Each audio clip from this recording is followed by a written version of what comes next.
Ladies and gentlemen, the story you are about to see is true. The names have been changed to protect the innocent.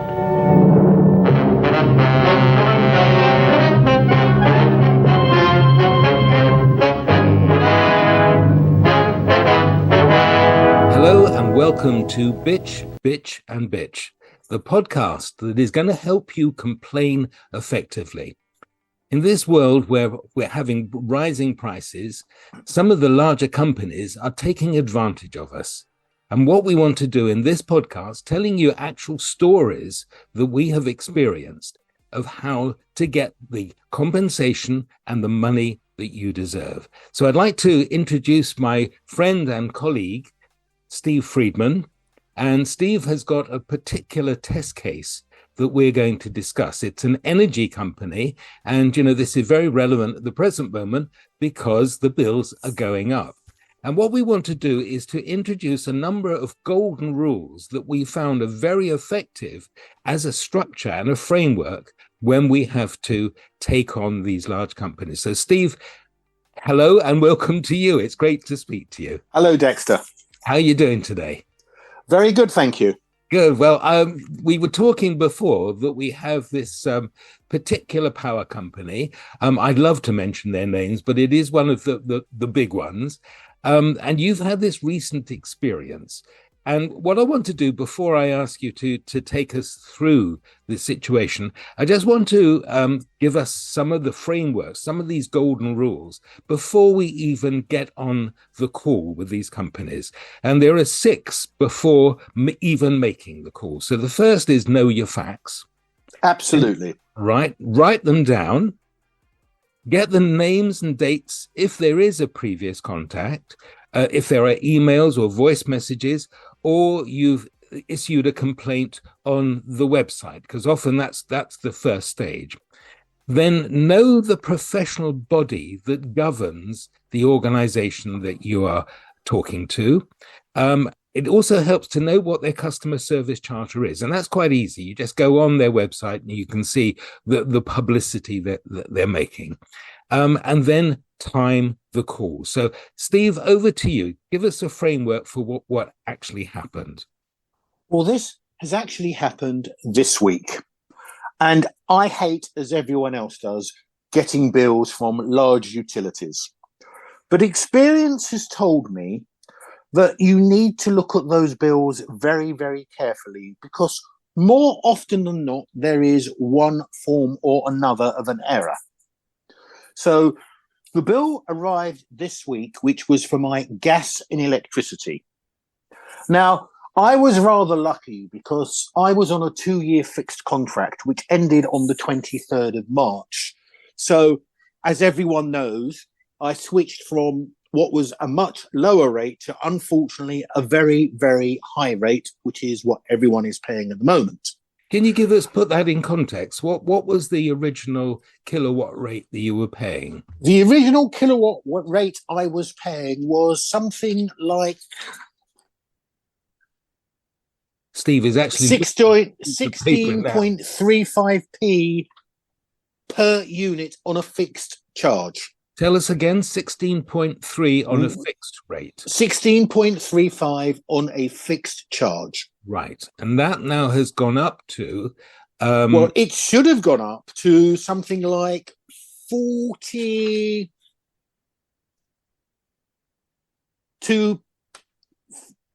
Sorry, I'm going to find this, Dexter. We'll have to... you carry on. I mean, this is live. It should have gone up to 48.93 per kilowatt. Right. So this is where the problem started. So take us through that. So I looked at the bill and I thought, okay, I know it's gone up. And then when I looked at my bill further, it said next flex 22nd of March to 31st of March. And it was charging me 65.3 kilowatt per hour. Wow. And I'm scratching my head and going, I don't understand this. Because on the left-hand side of the bill, it was quoting that. And on the right-hand side, it was telling me my tariff was 48.93. per kilowatt hour. So on the actual bill, the costing, it was showing this much higher rate, this 64, whatever it is. But then on the other side of the sheet, it's quoting what the actual kilowatt rate is, of 48p something. Okay. Absolutely right. Right. Now, as this is going out to people, the first question I would say is, how many people look at their bill in detail? Most of these utilities depend on people just raising their hands saying it's so much, or they don't understand the way the bill is set out, that they miss this. Then 10 days later, because they put another section in, the amount went back down to the 48. So we're looking at 10 days where that seemed to be significantly overcharging. And what's the rationale behind that? Or is there no rationale behind that? Well, I will tell you. So what I did, using the key rules, is I looked at my facts and I phoned them up. I never, ever try and do something via a website. Right. I always like to speak to human beings because, number one, depending on how you treat them, they can get to the facts far more than artificial intelligence on a website. Okay, now I'm going to stop you just for a second there, because now we're into the actual second level of these golden rules. And we've determined that it's called making the initial call. And the important thing here is we know most of these companies, because they tell us that these calls are recorded. There is no harm, provided that we tell them that it is being recorded, that we can similarly do that. But you've made the first point, that the key here is be friendly. Start the conversation, never swear or raise your voice. So, okay, that's the first golden rule. Be friendly. Let's take it on from there. So I make the telephone call, and as with every large utility, the first thing you get is, we are exceptionally busy at the moment. Due to the number of calls we're currently receiving, please bear with us. You can contact us on our website, but if you wish to hold on, it might take some time to answer. And believe it or not, within 2.5 minutes, someone who we shall call Jade answered the telephone. Right. Okay. So you were already quids in here, because it was only a short period of time before you connected. Great. And she was obviously trained properly, because she said, "Hello, my name is Jade. How can I help you?" Great. And I said, "Hi, Jade. How are you today?"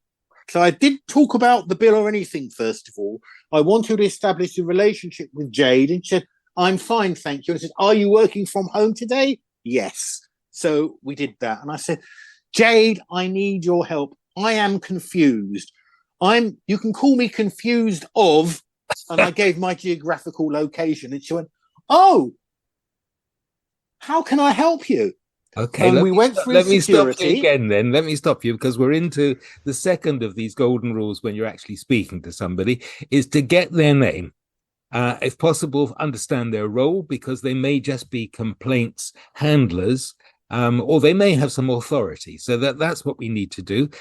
You gave them your location. They would know that. And just for the purpose of this podcast, your location is northwest London. In fact, it's into Hertfordshire, isn't it? So that we can say.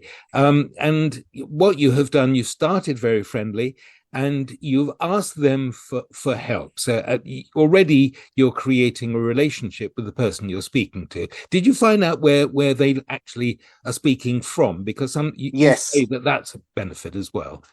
Absolutely. And we had a nice little chat, first of all. Right. And she had a dog. So you got personal, which is great. Yep. And to me, it's very, very important to get people on your side straight away. Yeah.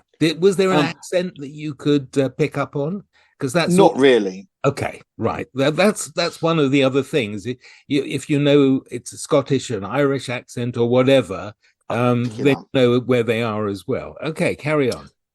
So, for instance, just to go a little bit further, I know that if I speak to Vodafone. Normally, I'm speaking to Egypt. Right. I redo that so if I'm speaking to a certain telephone company which provides mobile phone services, I know normally I'm speaking to Cairo in Egypt. And I actually ask them if I'm speaking to Cairo. And they say, yes, that's right. And then I tell them I visited Cairo, and you get a totally different attitude from them before you even start. Right. And if I'm speaking to an Indian call center, I speak to them about cricket. Hmm. And it's all about getting people on your side because you want them to go that extra mile for you. Well, that's our rule 4, isn't it? Get them on side, even to the extent of what's the weather like where they are, perhaps what even team they support. And, now there are so many female teams as well as male teams. And so never, ever think that they're not supporters of some team, rugby or otherwise. Right? Carry on. Absolutely. So we've got because number 4. Okay. I take the view that if I want something solved, it's much better to be nice than horrible, and it's much better to establish a relationship if you can, rather than dealing with in a pure, cold, hard way. Right. So I explained the situation to her. Great. And she said, that's odd. I've not heard of that one before. Let me look up your account. And she went into the account and she said, I can't see anything wrong because the tariff for those 10 days was 65 point such and such p, and then we reduced it. I said to her, that might have been the case, but if you look at the left-hand side of your bill, you're telling me that that tariff was much lower. And she went, I'm going to look again. She looked at her computer, said, hang on, I'm just going to go backwards and forwards and backwards and forwards. She said, I don't understand that. You're right. Mm. It's actually saying on the bill what you're telling me. She said, I've never come across this before. And I said, I think there's a bit of an error here. I didn't use the word error. I actually used the words cock up, and we just laughed about it because we had such... And I said, look, this bill, as far as I'm concerned, is not only incorrect, it's fraudulent. Because you're telling me a tariff on the right-hand side is at one rate, and you're charging another rate. Now, isn't that interesting? You're using words that actually put the fear of God into organizations like this. And that's very useful to know. And I said, not only do I think there's a fundamental error here, but you're not allowed under Ofgem rules to produce an invoice like this, which is knowingly incorrect. But what's worse is if you've done this to me, you've probably done this to everyone you sent a bill out to. And she went, oh. And then there's what we describe as a pause. And she said, after this phone call, I have to get on to head office. And I said, yes. Now let's deal with my case. And I said, well, there's two things. Not only do I want a sum to correct the amount which you've charged, which you're not entitled to charge, because there's misinformation on the other side of the page, but I would like compensation because I shouldn't be having to tell your company how to issue its invoices. Wow. And she stopped. What was her reaction to that? And then there was a sharp intake of breath from her. And this is the time when you, as the person on the phone, you don't say anything. You make someone feel a little bit uncomfortable at that stage by just keeping quiet. You know, there is a rule. It's called STFU. You know what STFU stands for? Shut the... And let them... Yeah. That's the time to do it. Right. And she said, do you know, Steve, because it was first name terms, you are perfectly correct. I'm going to see how much I can give you as compensation because you're entitled to it. Wow. And we agreed an amount of compensation. And I said, I've got only one other thing, Jade, because you've been absolutely superb and it's been a real pleasure to talk to you. I'd like you to send me that confirmation within 24 hours. She said, no, I'm doing it now. I'm resending the bill, and you will see an additional credit note for the compensation we've agreed. And she said, and now I'm actually going to contact head office. Because you've struck absolute fear into her, because, as you've said before, the action that they have taken, and if this is a major company, is fraudulent. Okay. Not intentionally fraudulent, and we can talk about that in a minute. So I said, thank you very much. I'm just going to make a note of our telephone call and the time so we're all aware of it. Okay, I'm going to ask you to pause just a second, because we're now into the latter part of these golden rules, and I'm going to go back on a couple of them. You said very early on, I have a problem. I hope you can help. So already it's not being pushy, it's asking for their cooperation. You've stated the complaint in a very concise and measured way. And that's the key here always, isn't it? To be friendly, but to know your facts. And what we've just talked about is logging the complaint. One of the things that we've talked about before is perhaps asking them, if there's a little bit of pushback, is how would you feel if this happened to you? In this particular instance, you didn't need to say that, but it is worthwhile noting that if you've got on with them, then you can say that, and they really have to think about how they would be. So you've logged the complaint, you've got the reference number, you know the name of the individual that you're speaking to, and what you've just laid out, which I think is very important for us all to know, is that you've offered clear and specific next steps. Here, you don't need to know when they're going to come back to you, because she is dealing with it immediately. But if that is a case where they need to go off and find out further information, you need to know who's going to come back to you, the names, dates, their position, and actually to agree that timetable. In this particular instance, as you say, it didn't happen. So compensation is due to you, and a credit has already been issued. Take us further forward. Dexter, if I'm dealing with someone who is not as cooperative and not as professional as Jade was, then I will always use, how would you feel if you were in my position? Right. I would call that stage 2 of dealing with someone. This, I was dealing with someone who was highly professional and properly trained, which is actually very rare today, if you want an honest answer.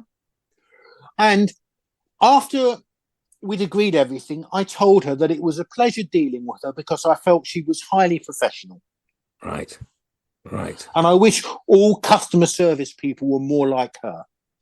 And she was absolutely chuffed by that because I complimented. So this is someone who wanted to cooperate once she was presented with the facts. She knew that there was no way that I was incorrect, and she realized that there was a mistake and openly admitted it and dealt with it.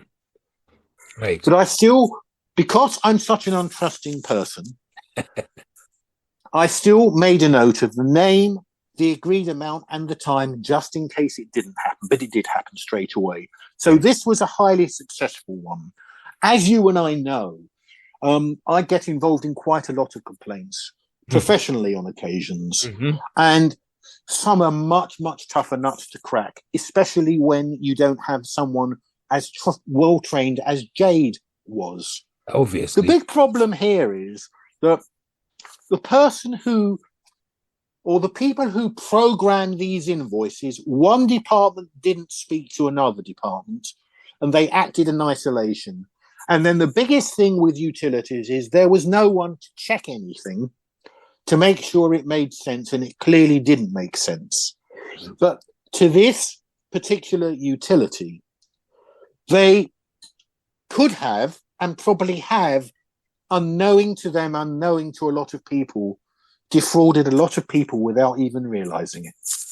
And we know, because of what we've seen recently, Ofcom are very, very hot. Ofgem, sorry, thank you, Ofgem. Ofcom is another one we can talk about, because I've had experience with BT on that.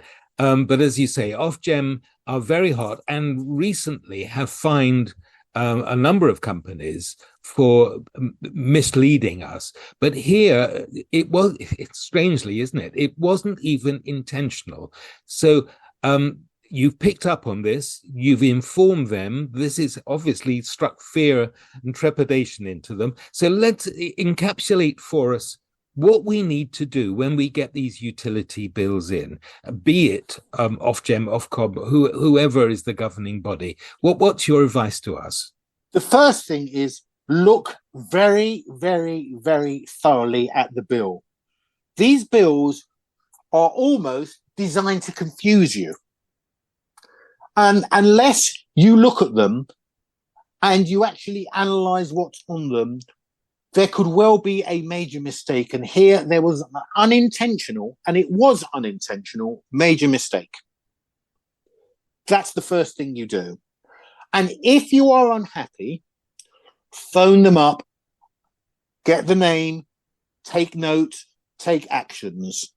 Now, sometimes you get very, very, very untrained customer service agents who will use the excuse that you are being rude to them, and put the phone down, because that's an easy get out.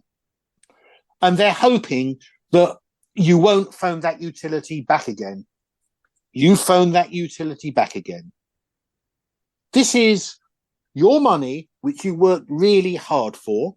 Mm-hmm. It is not for someone to try and take your hard earnings away from you by providing lack of a service on their side. Great. So be persistent. Good. This was a nice case. This was a good case. This was a good result, which was resolved very, very quickly. Steve and I will be speaking again about other cases where there are two other if you like, elements to the golden rules. This is about the follow-up calls and how you need to record that and the different rules there. And at this point, maybe you have to be Mr. or Mrs. Nasty. And then when calls actually lead nowhere, there is an element of that we can discuss. But it's been a very satisfying conversation, Steve. It's obviously a satisfying result. And I hope our listeners have gained some benefits from when you have that kind of interaction. But we will be speaking about other major organizations, Virgin, and various other, as I said before, BT, where there will be very interesting case studies which carry on beyond what we've talked about today. So thank you. One other thing I would like to add. Sorry, Dave. Yes. Carry on. Never take no for an answer. It is much easier for a customer service agent to say no because they can't be bothered, or they don't know the facts, or they're having a bad day. But at the end of the day, this is your case. Don't take no for an answer. Yeah. And the reality is that when you do not take no for an answer, the one thing, especially these larger companies, they hate to have an open file. Their whole rationale is to close the file as quickly as possible. Our job is to keep that file open and be just a little bit of sand which aggravates them. So, Steve, once again, thank you very much for a very interesting test case. I know that's been very useful to our listeners, and we'd like to speak to people who have gone through these situations, because this whole rationale behind the podcast is to help you get the money that you need and deserve, and not sitting in these larger organizations' pockets. So thanks for listening. We'll speak to you again very soon. Take care.